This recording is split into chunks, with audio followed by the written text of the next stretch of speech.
back to Heatwave Sports. Hour 2, Tim Unglessbee, Jose Volonte, Ari Platinum with you on Heatwave Sports Super Sunday Night Edition. Jose went Facebook Live during the break. If you want to be interactive, 876-1340 is the Heatwave hotline. Give us a call as we're discussing, well, we're going to discuss the NBA draft. We'll head into some hockey here in a second. I know there's a lot of VGK fans out there. They want to get their thoughts known. Jose, this kind of just broke this morning.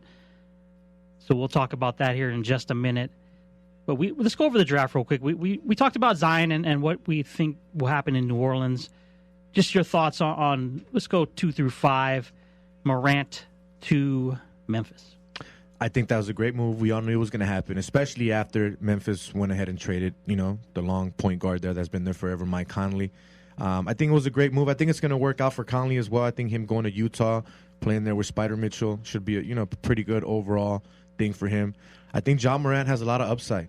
I mean, he's really good. Not only that, the kid averaged 20 and 10, and the 10 that he averaged were assists. Mm-hmm. So not only can he score, he's a playmaker, so he gets his team involved. So I think it's a great move for Memphis there.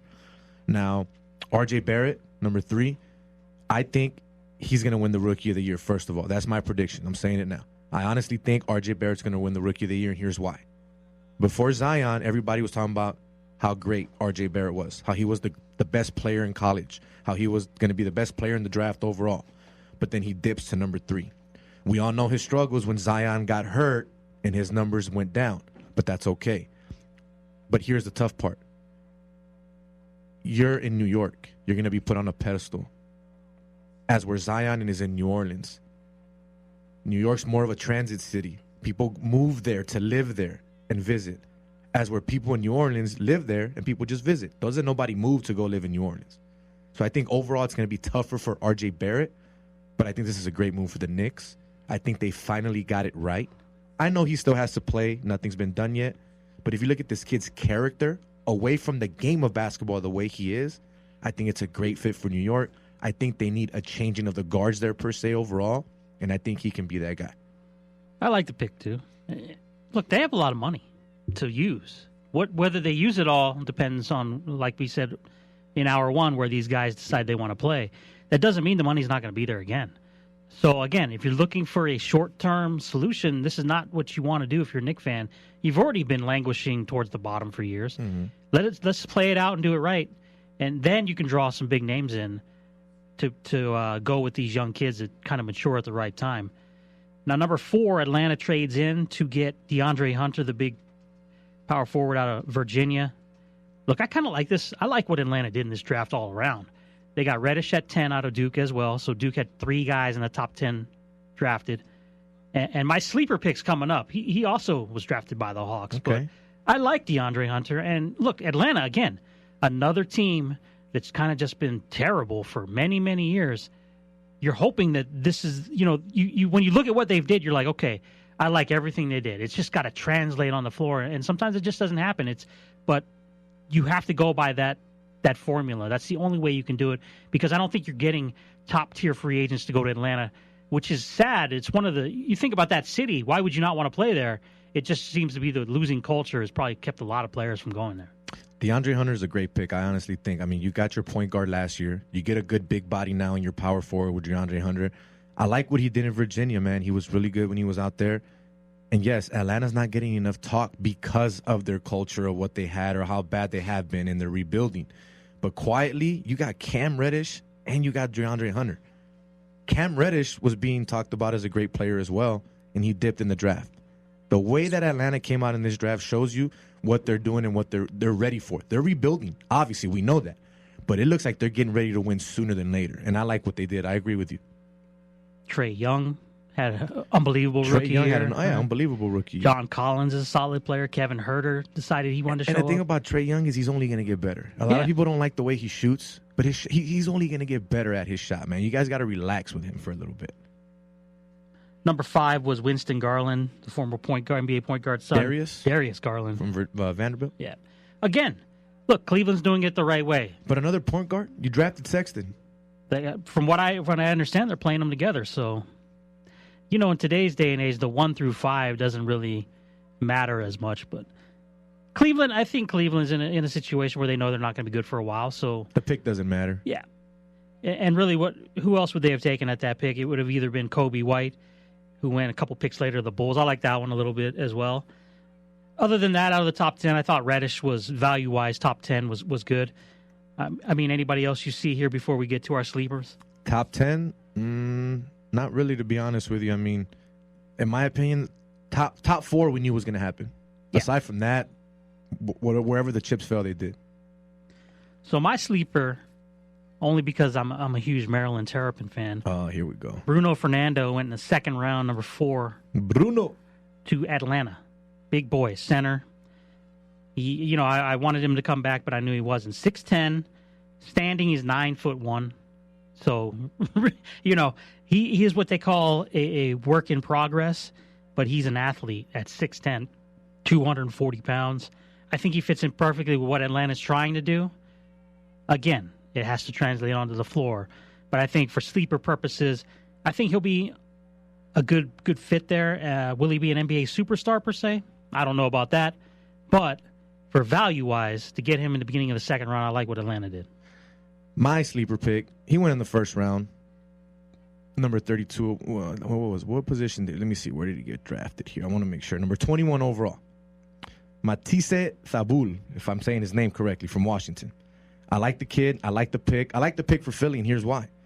Power forward. We all know Jimmy Butler's probably gone. In my opinion, this guy's a young kid. He'll fit well in the type of offense that they play there. I think he's great. Prototype wing tools. I mean, he's 6'6", with a 7-inch wingspan, big reach. I mean, projectable frame, fluid athlete. I mean, he's got the tools to play above the rim. We all know that. I like the pick. I think that nobody's really talking about him overall. I know he didn't have a great overall senior season, only averaged 9 points and 3.1 rebounds per game, but he's a good defender. He can block the ball. He averaged 4.4 steals and 2.8 blocks per game. That's pretty good if you ask me. So I think that guy, in my opinion, is going to be a big sleeper. I think he's going to be a good NBA player overall, and I think he could turn into a great talent. Chris Wynn likes pick 33 of the second round, so it's the third pick. Carson Edwards, the point guard out of Purdue, went to Boston. But he also likes, and this is a guy that dropped 7'2", Bol, Oregon center, got hurt right in the beginning of the season. Goes to Denver, the 14th pick in round 2. Look, if he can stay healthy, it's a great pick. That's a big if. Guys that are fragile like that, just like his dad, tend to not generally make it in the NBA. We'll see. Cody, I have a question for you. Let's stick to, since we're in Nevada, let's stick to a Nevada guy. Martin. Yeah. What do you think he's going to come up to? Charlotte. I don't know, man. I thought his brother was better. Didn't you? It was give and take. Yep. You know what I mean? I can't really say I think one's greater than the other, but what do you think he's going to do in Charlotte? I think he has. Does he fit well there? I think he has a chance to play. I mean, look, the biggest reason why Kemba Walker might not go back there is they just don't have the money to pay Kemba Walker and Jeremy Lamb. Jeremy Lamb, younger and coming off a pretty decent season. They're thinking his ballpark figures to be around 12, 13 million. Kemba Walker's kind of priced out. I don't necessarily say I agree with that, but that's the thinking there from Mitch Kupchak in Charlotte. So it opens up room for Martin to get in there and see what he can do. The Martin brothers, for as good as they were single players. They weren't necessarily. I don't think they were team guys, and that showed when it got down to it with Nevada. So in the last Mountain West tournament, it's just ridiculous, right? Showed. They couldn't play as a team. They were literally one man. That's all it was. So I think he'll get an opportunity. We'll see. I don't know. I don't know if when you talk about these second rounders, it just gets tough. He could be in a D-League roster come after the summer camp or summer league, which starts a couple weeks. So yeah. Well, he'll be here. He'll be here playing for their for Charlotte summer team. And that's another thing, man. How exciting is summer league going to be this year? Knowing that Zion's going to be here. No, not to take away anything from anybody else, but you know damn well Zion and Ja are going to be the two big names out here that everybody's going to be coming to see. Yeah. So it's going to be exciting times, man. If you guys are in Las Vegas, you better check out the summer league. It's going to be real good this year. So we're going to get people to call in or what? 876-1340.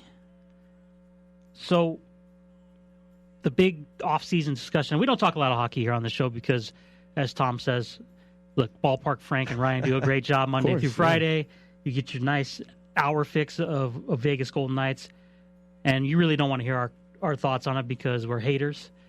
Even though this year I did a good job, Jose, of explaining myself that I'm okay with VGK. I just had to get that first year out of there, and it just so happens to... It worked out for you. Yeah, it worked out that my team ended up winning the title, so it made it worse for me as far as being on that haterade. But look, Vegas, I'm all about Vegas. I want them to do well. The big thing coming into the offseason was Karlsson. He signed the one-year deal last year. He could have done it again and been unrestricted coming after the season, but it looks like they went ahead and got the job done, Jose. 8 years. He looks like he's going to get right around $6 million a year.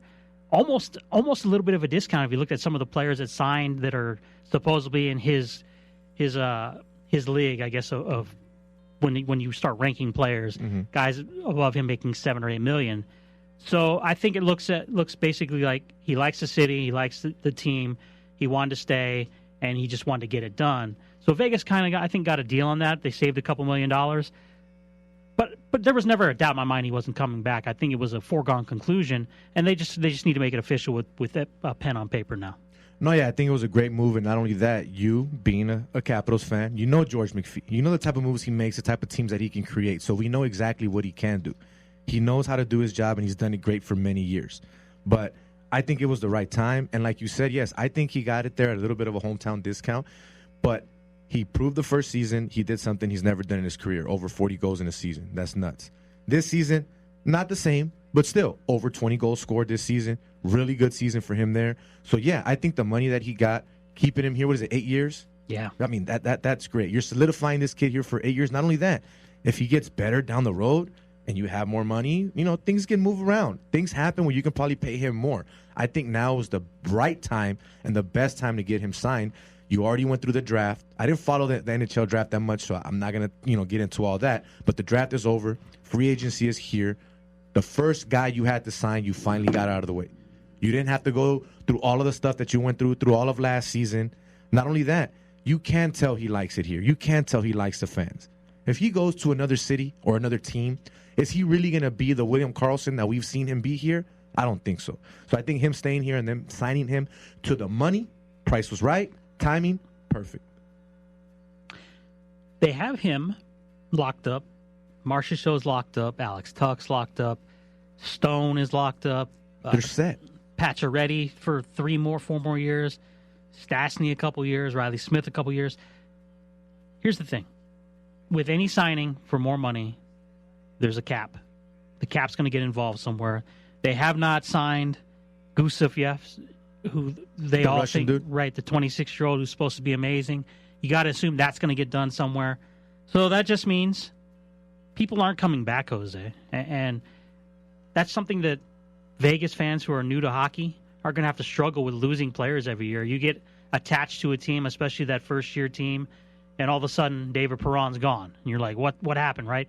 But you can go out. They went out and they picked up Pacioretty and Stastny, and it kind of like softened the blow a little bit, even though Perron went on and did better things. That's what you're supposed to do, hockey. You're supposed to get paid in different places.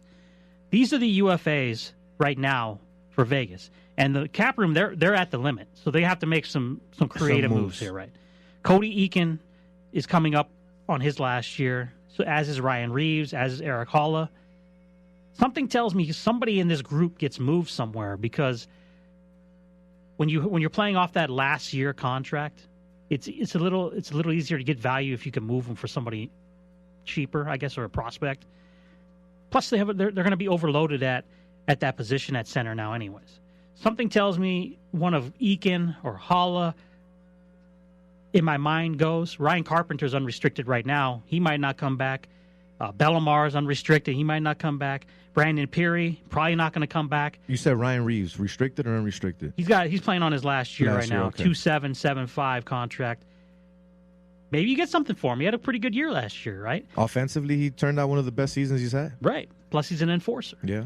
So they're going to have to do something here. And maybe it could be another guy who has a longer-term contract. I'm just using guys that I know are coming up for free agency after this season.